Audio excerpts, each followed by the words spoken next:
और national security act के लिए भी, एनएसए भी इसमें लगना चाहिए।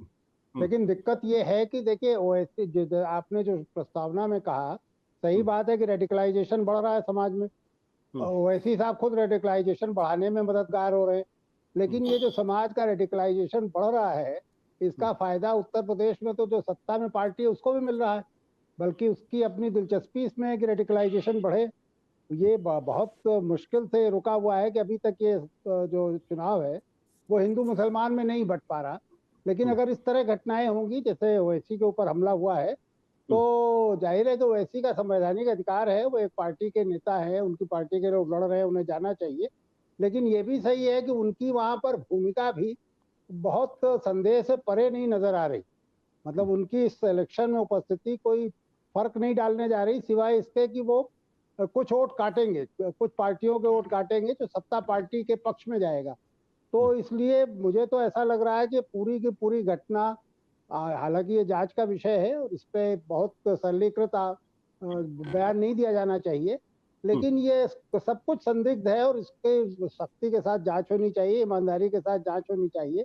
और ये देखा जाना चाहिए कहीं ये कोशिश तो नहीं है रेडिकलाइजेशन को और बढ़ाने की। अगर ये रेडिकलाइजेशन बढ़ेगा तो ये खास तरह का डिवीजन होगा समाज में और उसका फायदा एक खास पार्टी को होगा। राय साहब, मैं अपने दर्शकों को दरअसल बता दूं, दरअसल यूएपीए की बात क्यों की जा रही है। यूएपीए का जो मतलब है, जो हमारे बहुत सारे दर्शक जो इस चीज को नहीं जानते हैं या नहीं समझते हैं, इसमें एक महत्वपूर्ण बात है जो बाकी के मामलों में नहीं है। दरअसल इसको कहा जाता है unlawful activities prevention act. Unlawful prevention act में क्या है, आप किसी भी व्यक्ति को पुलिस गिरफ्तार कर सकती है, उसको यूएपीए उसकी धारा अगर लगा देगी तो 180 दिनों तक यानी 6 महीने तक उसकी जमानत नहीं हो सकती है और उसमें कोई सुनवाई भी नहीं हो सकती। अमूमन दूसरे मामलों में क्या होता है कि 90 दिनों के अंदर चार्जशीट दाखिल होनी चाहिए, अगर चार्जशीट दाखिल नहीं होती है तो फिर उस शख्स को जमानत मिल जाती है। ऐसे में यूएपीए एक्ट के बारे में कहा गया कि आतंकवाद से निपटने के लिए इस कानून का इस्तेमाल होता है। हालांकि इसकी बड़ी तीखी आलोचना भी होती रही है कि इसकी वजह से ह्यूमन राइट्स का वायलेशन भी होता है। लेकिन राय साहब, जो आप रेडिकलाइजेशन की बात कर रहे हैं वो तो एक अलग सवाल है जिस पर मैं अभी थोड़ी देर में आपके पास आऊंगा।